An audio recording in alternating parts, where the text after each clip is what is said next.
basic idea that we live in a world which we must care about together, seek to govern together, seek to improve together, literally courses in my veins. It has to.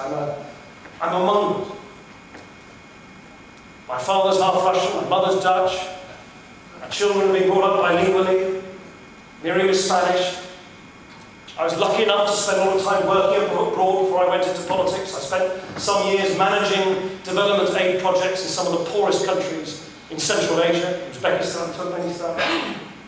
I worked as an international trade negotiator, seeking to bring particularly countries which at the moment are locked out of the international economic system into it. It's something which I believe in with every fibre of my political being. And so when Min Caabu spoke out as eloquently as he did, on behalf of millions of British people, against the decision by Tony Blair and George Bush to invade Iraq, Min did so not only because it was right, not only because it turned out to be right, but because it drew on a long-standing value, tradition, reflex, liberal reflex, that it is just plain wrong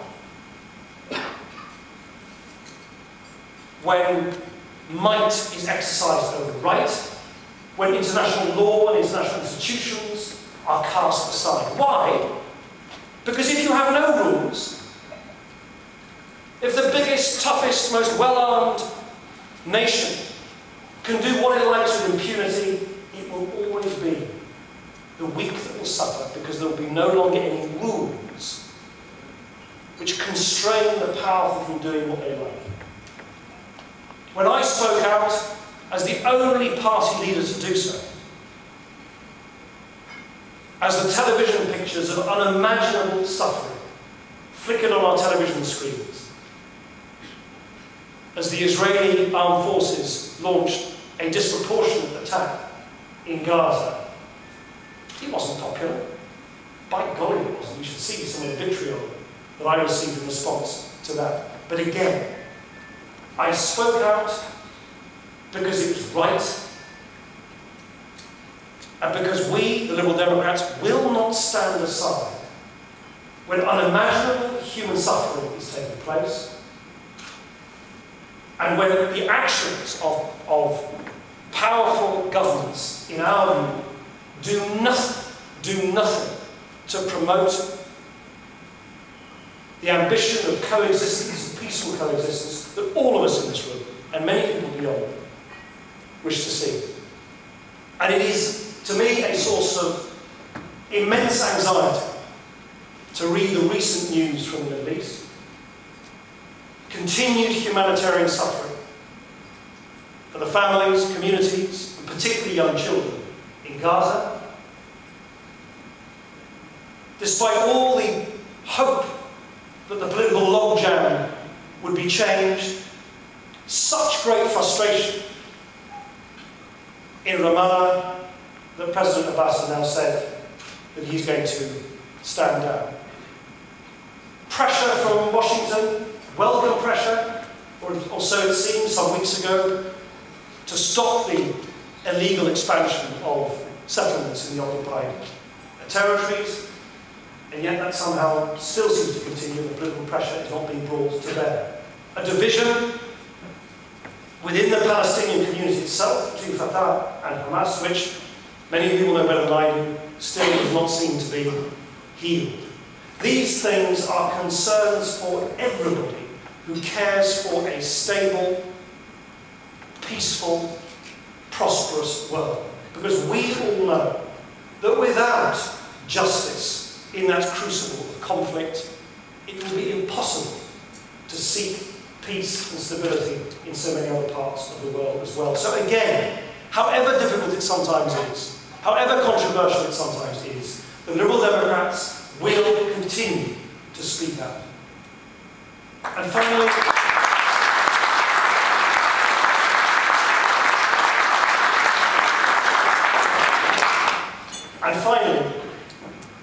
the basic concept of fairness, of social justice.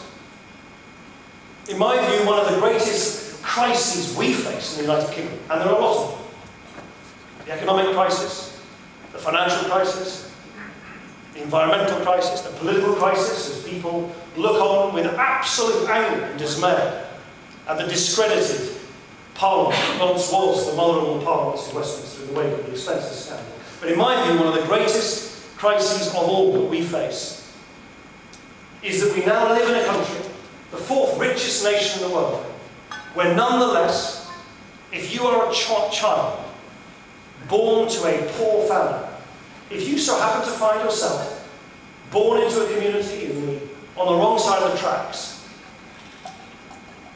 you will almost inevitably have a poorer education, earn less money, have a less successful career, and die younger.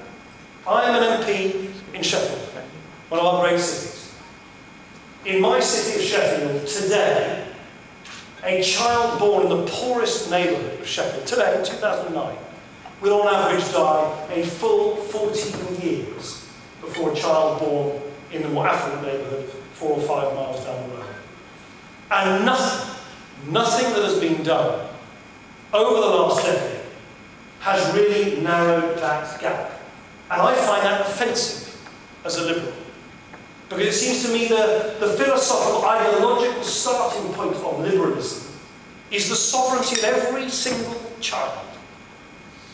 And that it is a crime to have children condemned by the mere circumstances of their birth. So the kind of things that you will hear us speak out about, more and more vocally, I hope, between now and the next general election, is not only in pursuit of the values I've spoken about, internationalism, tolerance, civil liberties, the international rule of law, but also in favour of a Britain where every single child can live out their dreams, can fulfil their aspirations. And yes, that will require, in our view, some radical changes which have not been delivered by a succession of Conservative and Labour governments. Making, for instance, the tax system finally a fair tax system that works in favour of social mobility rather than inhibiting it. So you will see us spelling out in ever greater detail over the coming weeks our plan to lower taxes for the vast majority of British taxpayers on low and ordinary incomes by rebalancing the tax system dramatically in their favour. If you believe in any of the values I've spoken about, fairness, basic social fairness, internationalism, tolerance, basic tolerance, a hatred of bigotry, then I hope that you will join us in whatever way you wish to seek to change the government, the country, and indeed the government, into the more liberal country I sincerely hope it will become. Thank you very, very much.